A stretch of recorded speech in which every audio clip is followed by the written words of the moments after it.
চট্টগ্রাম জেলা গোয়েন্দা শাখা কর্তৃক একটি একনলা বন্দুক, একটি দেশীয় রাইফেল এবং 6টি অনশুটার গান এবং একটি মাইক্রোবাস সহ 2জন আসামি গ্রেপ্তার। গত 2/5/25 তারিখ বিকাল 4টার দিকে বিশ্বস্ত সূত্রে আমরা জানতে পারি কক্সবাজার জেলার মহেশখালী থানার শাপলাপুর থানা এলাকা থেকে কিছু দেশীয় আগ্নেয়াস্ত্র সহ কিছু দুষ্কৃতিকারী চট্টগ্রাম শহরের উদ্দেশ্যে রওনা হয়েছে বলে আমরা সংবাদ পাই।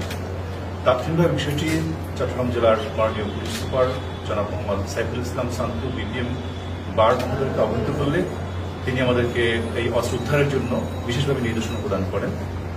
সেক্ষেত্রে আমি অতিরিক্ত পুলিশ সুপার শিল্পাঞ্চল ও ডিবি নেতৃত্বে একটি টিম গঠন করি এবং আমাদের অতিরিক্ত পুলিশ সুপার ক্রাইম অফিসারের নির্দেশক্রমে আমরা মাঠ পর্যায়ে চেকপোস্ট শুরু করি এবং আমাদের যে থানা এলাকাগুলো রয়েছে বিশেষ করে সীতাকুণ্ড, চন্দনাইশ, সাতকানিয়া এবং বাঁশখালী এই যে থানা রুট রয়েছে সেখানে আমরা ব্যাপক চেকপোস্ট শুরু করি।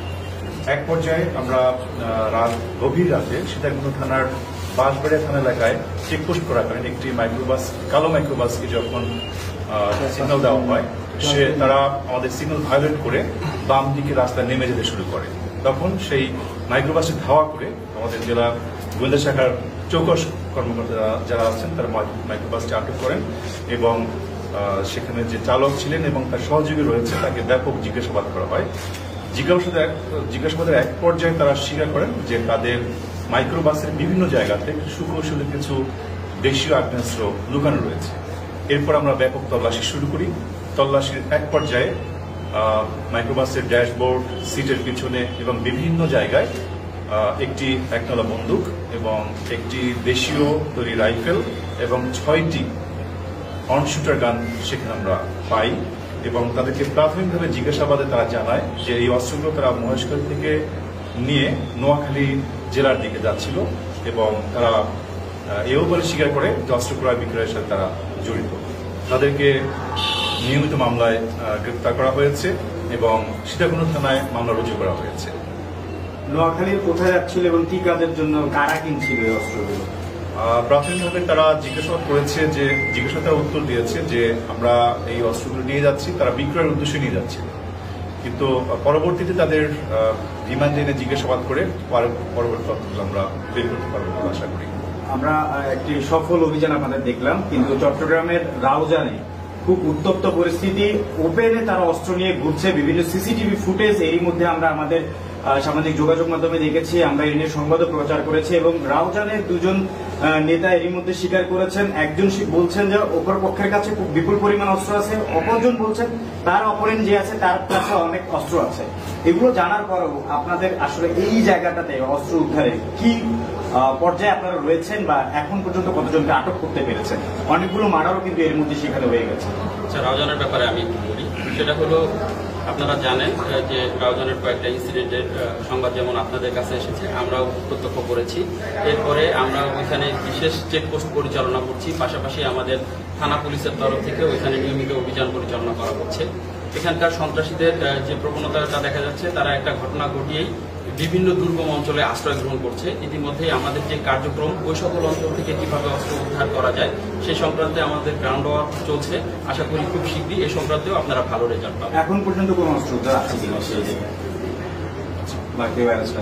এখন পর্যন্ত বলতে আপনারা হয়তো অবগত আছেন এবং আমরা কিন্তু একটা বিজিএ প্রেস ব্রিফিং করেছিলাম, আমাদের মাননীয় পুলিশ সুপার মহোদয় প্রেস ব্রিফিং করেছিলেন। সেক্ষেত্রে মামুন নামে একজন সন্ত্রাসীকে আমরা গ্রেপ্তার করেছিলাম, বিদেশি রাইফেল এবং আরো আগ্নেয়াস্ত্র গুলি সহ উদ্ধার হয়েছিল এবং পাশাপাশি আরো কয়েকটি অভিযানে রাউজানে কিন্তু অস্ত্র উদ্ধার হয়েছে এবং আমাদের পুলিশ সুপার মহোদয় এবার অত্যন্ত তৎপর এবং আন্তরিক। তিনি যে কোনো মূল্য হোক চট্টগ্রামবাসী যাতে নির্বিঘ্নে নিশ্চিন্তে ঘুমাতে পারে সে ব্যবস্থা করার জন্য আমরা দিবারাত্রি কাজ করে যাচ্ছি এবং যার ফলাফল আপনারা দেখতে পাচ্ছেন যে আমরা বিপুল পরিমাণ আগ্নেয়াস্ত্র উদ্ধার করেছি এবং এই অভিযান অব্যাহত থাকবে। থানা লুটের অস্ত্রগুলো কি আসলে তারা ব্যবহার করছে কিনা, এই ধরনের কোনো গোয়েন্দা তথ্য বা এখন পর্যন্ত যাদেরকে অ্যারেস্ট করছেন তাদের কাছে থানা লুটের অস্ত্রগুলো কি পাওয়া গেছে কিনা? কারণ আমরা যখন সাতকানিয়ার একটা ঘটনা সেটাতে আমরা দেখেছিলাম যে থানার অস্ত্র তাদের কাছে পাওয়া গিয়েছিল।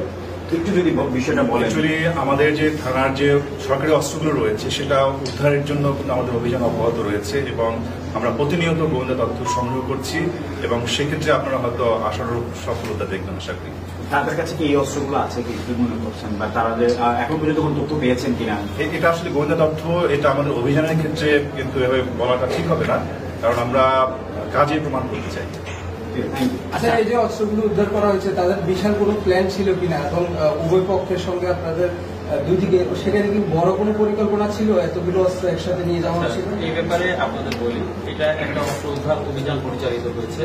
এর পরবর্তীতে আমরা আসামিদের যখন ব্যাপকভাবে জিজ্ঞাসাবাদ করার সুযোগ পাবো বিজ্ঞ আদালতের অনুমতিক্রমে, তখন এটার উৎস, ডেস্টিনেশন এগুলো সম্পর্কে আমরা আরো বিস্তারিত তথ্য জানতে পারবো। এখন শুধুমাত্র অস্ত্র উদ্ধার কার্যক্রম এবং মামলা গ্রহণের প্রক্রিয়া সেটা শেষ হয়েছে। বাকিটা আমাদের যে তদন্ত প্রক্রিয়ার ধারাবাহিকতা, সেই ধারাবাহিকতায় আমরা বের করে নিয়ে আসতে সক্ষম হব। একটা বিষয় হচ্ছে এদের এরা কতদিন ধরে এই অস্ত্র বিক্রি করছে বা সরবরাহ কোন কোন জেলায় করছে, আর হচ্ছে এদের ব্যাপারে আর কোন মামলা আছে কিনা? আমরা প্রাথমিকভাবে যে সিডিএমএস আমাদের যে মামলার রেকর্ড থাকে আপনারা জানেন, সেখানে এদের নামে কোনো মামলার রেকর্ড পাওয়া যায়নি। আমরা অনুসন্ধান করেছি, আর তারা প্রাথমিকভাবে বলেছে এটা তাদের প্রথম অপারেশন, বাট আমাদের মনে হচ্ছে যে তারা হয়তো আরো অপারেশন করতে পারে। এটা পরবর্তী জিজ্ঞাসাবাদের তথ্যগুলো বেরিয়ে আসবে। কারো প্রশ্ন আছে? Thank you. আসামি আপনাদেরকে ধন্যবাদ। আসামিকে অস্ত্রের পেছনে নিয়ে দাঁড় করানো ভালো।